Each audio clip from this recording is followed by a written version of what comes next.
ਹੈ ਗੁਰੂ ਰਾਮਦਾਸ ਤੂੰ ਅਕਾਲ ਪੁਰਖ ਦਾ ਸਰੂਪ ਹੈ। ਤੈਨੂੰ ਸਾਰਿਆਂ ਤੋਂ ਉੱਚਾ ਮੁਰਸ਼ਦ ਅਕਾਲ ਪੁਰਖ ਨੇ ਆਪ ਚੁਣਿਆ ਹੈ। ਤੇਰੇ ਤੇ ਅਕਾਲ ਪੁਰਖ ਵਿੱਚ ਕੋਈ ਫਰਕ ਨਹੀਂ ਹੈ।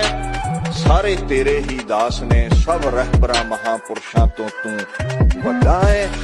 ਤੇਰੇ ਚਰਨੀ ਜਿਹੜਾ ਲੱਗੇਗਾ ਮੁਕਤੀ ਪਾਵੇਗਾ। ਤਾਂ ਹੀ ਤੇ ਬਾਣੀ ਕਹਿੰਦੀ ਹੈ ਧੰਨ ਧੰਨ ਰਾਮਦਾਸ ਗੁਰਜਨ ਸਿਰਿਆ ਤਿਨੈ ਸਵਾਰਿਆ। ਪੂਰੀ ਹੋਈ ਕਰਾਮਾਤ ਆਪ ਸਿਰਜਣ ਹਾਰੈ ਧਾਰਿਆ। ਜਿਨੀ ਤੂੰ ਸੇਵਿਆ ਭਾਉ ਕਰ ਸੇ ਤੁਧ ਪਾਰ ਉਤਾਰਿਆ। ਭਾਵਨਾ ਨਾਲ ਜਿਹੜੇ ਤੇਰੇ ਗੀਤ ਗਾਉਣ ਤੇਰੀ ਸੇਵਾ ਕਰਨ ਉਹਨਾਂ ਨੂੰ ਪਾਰ ਉਤਾਰ ਦਿੰਨਾ ਹੈ। ਭਵ ਸਾਗਰ ਤੋਂ ਪਾਰ, ਰੋਗਾਂ ਸੋਗਾਂ ਤੋਂ ਪਾਰ, 84 ਲੱਖ ਜੂਨਾਂ ਤੋਂ ਪਾਰ। ਲੱਭ ਲੋਭ ਕਾਮ ਕ੍ਰੋਧ ਮੋਹ ਮਾਰ ਕੱਢੇ ਤੁਧ ਸਾ ਪਰਵਾਰਿਆ। ਉਹਨਾਂ ਦੇ ਅੰਦਰ ਜਿਹੜੀ ਕਾਮ ਕ੍ਰੋਧ ਲੋਭ ਮੋਹ ਹੰਕਾਰ ਦੀ ਮੈਲ ਹੈ ਜਿਸ ਕਰਕੇ ਦੁੱਖ ਮਿਲਦਾ ਉਹ ਮੈਲ ਤੂੰ